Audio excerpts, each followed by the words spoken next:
What's up everyone, and thank you for stopping by the channel. Today's project is this Troybilt lawnmower, and the problem is that it was put up last winter, but now it won't start. Let's take a good look at it, find out what's wrong with it, and hopefully we can fix it. In this video, we try and repair this mower. However, it may not be the exact repair you need to make to yours. We'll explore other options later in the video. Now this mower has a lot of great features such as a proven engine, it's self-propelled, and it even has electric start. However, none of that matters because we can't get it started. So the last time it was used was last year when it was put up for winter.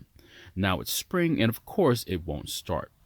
What this means is unless something weird happened during its winter storage, more than likely the reason it won't start is either a fuel or a carburetor issue. Before we go any further, I want to check the oil, and it's a good thing I did since it looks to be a few ounces low. Now it's still a great color, so I'm just going to top it off and then check the engine for compression.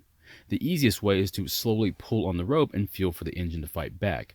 Ours is fighting back very well, so there should be enough compression for it to run. If yours is easy to pull, then your engine might be worn out or you have a piston ring or a valve problem. The mower still has gas in the tank, so we'll need to examine it, but I'm not going to drain it at this time. Instead, we'll get a sample when we remove the carburetor bowl, and we're going to check to see if it's stale or has water in it. Before that, I'm going to try and start it and see what it does and doesn't do.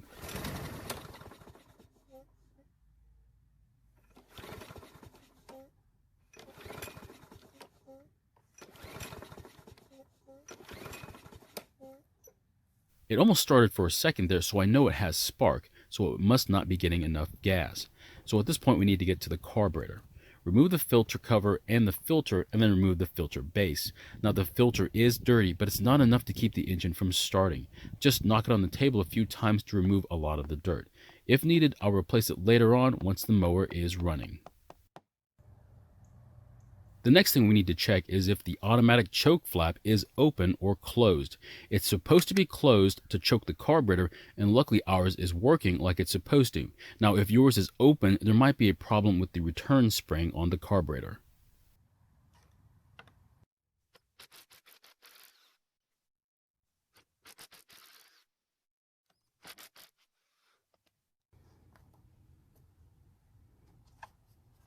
Now that the carburetor is visible, I want to check the bowl nut, which is also the jet. Use a socket and loosen it and allow some of the gas to drain from the bowl. Now if there's still gas in the tank, we don't want to drain all of it out, so put a clamp on the fuel line.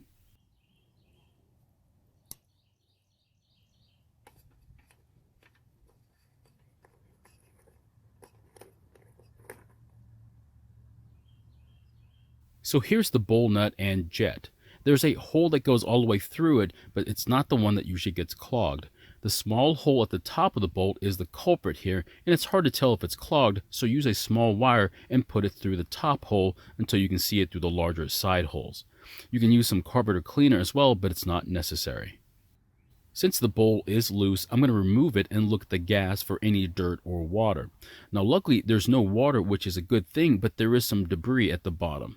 I'm going to use a wire brush to clean where the bowl gasket goes so there won't be an air leak there, and also use some carburetor cleaner to remove any dirt in the bowl.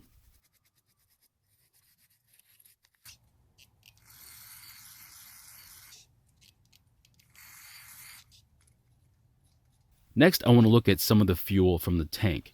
The easiest way is to put a cup under the carburetor and release the clamp on the fuel line.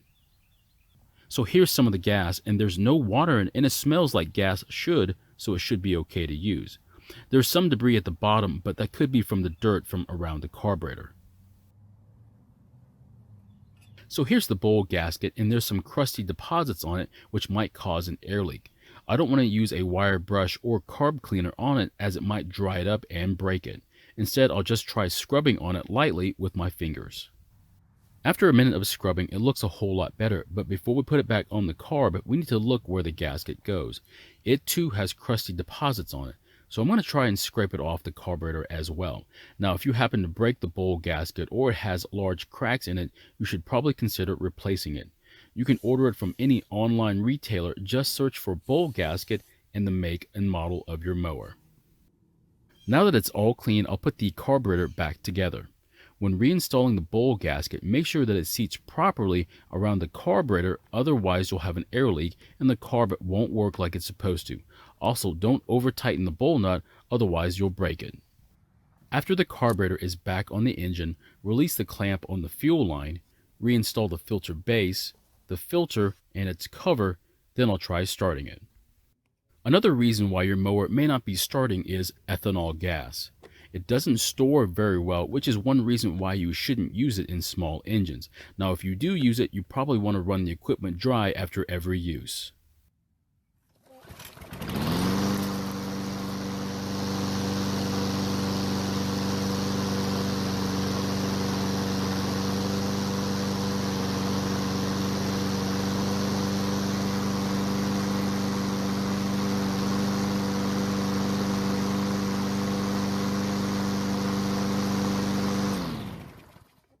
Well, it started and ran just fine. Also, the self-propel seems to be working like it's supposed to. Now, if you do use ethanol gas in your mower, try using additives that will make it store better without gumming up. Before I end this video, I do want to try using the electric start, but the battery is missing. Now, I do have a larger version of this battery from a different project that I will temporarily wire up. I just want to make sure it works before spending the money on a new battery.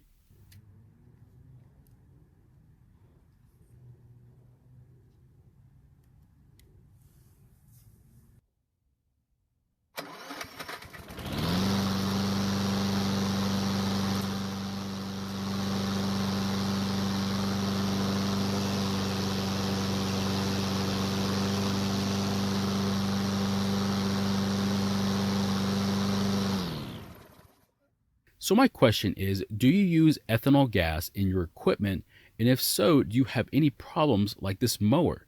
Or do you use additives to keep things like this from happening? Thank you for watching. I really appreciate your time here. Please feel free to ask any questions, and I hope to see you in my next video.